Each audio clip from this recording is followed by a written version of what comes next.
Let the world hear his word. நீங்கள் உங்கள் சரீரங்களை பரிசுத்தமும் தேவனுக்கு பிரியமுமான ஜீவ பலியாக ஒப்புக்கொடுக்க வேண்டுமென்று தேவனுடைய இரக்கங்களை முன்னிட்டு உங்களை வேண்டிக் கொள்ளுகிறேன். ரோமர் 12:1. ஒருமுறை போதகர் மைக் ஸ்லாட்டர் என்பவர் ஆப்பிரிக்க நாடுகளில் ஒன்றான சூடானில் உள்ள டார்ஃபர் என்ற இடத்திற்கு ஊழியத்திற்காக சென்றார். உயிருக்கு உத்தரவாதம் இல்லை என்று தெரிந்தும் நான் இந்த இடத்திற்கு ஊழியத்திற்கு சென்றது இதுதான் முதல் அனுபவம் என்று அவர் கூறினார். மிகவும் ஆபத்து நிறைந்த ஒரு சூழ்நிலையாக அது காணப்பட்டது. அங்கே மனிதர்கள் துப்பாக்கியுடன் தான் வலம் வந்தார்கள். அவருக்கு அப்போது வயது 54 ஆனது. அதுவரை ஒருமுறை கூட அவர் சாவுக்கு ஏதுவான ஆபத்து நிறைந்த பகுதிகளில் ஊழியத்தை செய்ததில்லை. அந்த இடத்திற்கு போவதற்கு முன்னால் அவர் அநேக ஆயத்த ஏற்பாடுகளை செய்தார். அவர் தங்கியிருந்த இடத்திலிருந்து டார்ஃபருக்கு மோட்டார் பைக்கில் தான் செல்ல வேண்டியதிருந்தது.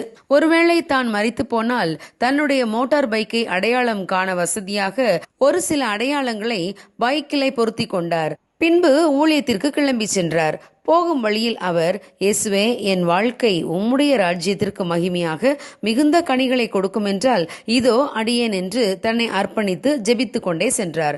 ஆனால் இயேசு கிறிஸ்துவிடம் அவர், ஆண்டவரே, உம்முடைய ஊழியத்தின் நிமித்தம் என் ஜீவனை கொடுக்க வேண்டியதாயிருந்தாலும் அதை கொடுக்க நான் ஆயத்தம் என்று என்னை முழுவதும் அர்ப்பணிக்கும் வரை ஊழியத்தில் எந்த மனமாற்றங்களையும் நான் காண முடியவில்லை. இயேசுவுக்கு வாழ்க்கை முழுவதையும் அர்ப்பணித்த பின்பு என் உள்ளம் லகுவாக மாறியது. லகுவாக மட்டுமல்ல, ஆனந்தமாகவும் இருந்தது என்று அவர் பின்பு எழுதியிருந்தார். ஆம் பிரியமானவர்களே, இயேசு கிறிஸ்துவுக்காக நம் வாழ்க்கை முழுவதையும் அர்ப்பணிக்கும் போது எதை குறித்தும் நாம் பயப்பட தேவையில்லை.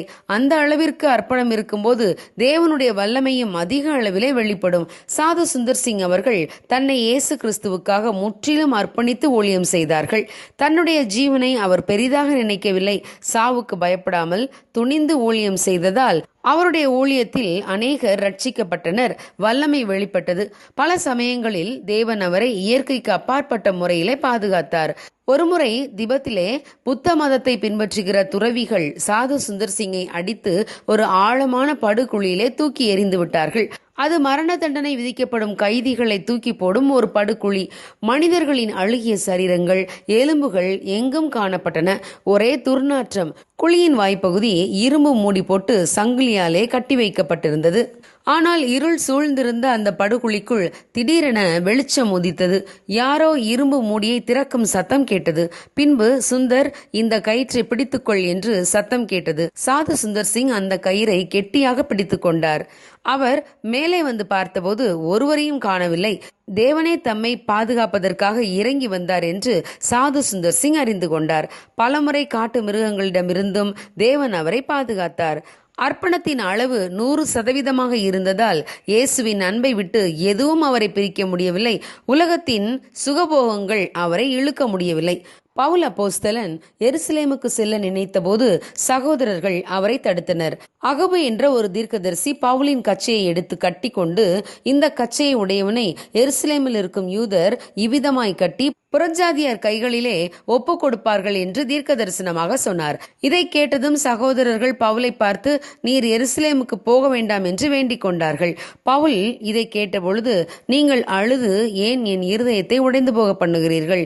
எருசலேமிலே நான் கர்த்தராகிய இயேசு கிறிஸ்துவின் நாமத்திற்காக கட்டப்பட மாத்திரமல்ல, மரிக்கவும் ஆயத்தமாய் இருக்கிறேன் என்றார்.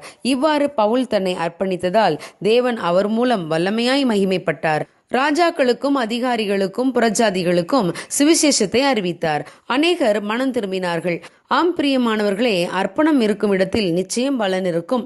நம்முடைய வாழ்க்கை தேவ நாம மகிமைக்காக முழுவதும் அர்ப்பணிக்கப்பட்டால் தேவன் நம்மை பொறுப்படுத்திக் கொள்வார். நிச்சயமாக நம் மூலம் அவர் மகிமைப்படுவார். அநேகர் தேவன் அண்டையிலே மனம் திரும்புவார்கள். ஆகவே தேவனுடைய கரங்களில் நம்மை முழுவதும் அர்ப்பணிப்போம். God bless you. Have a good week ahead.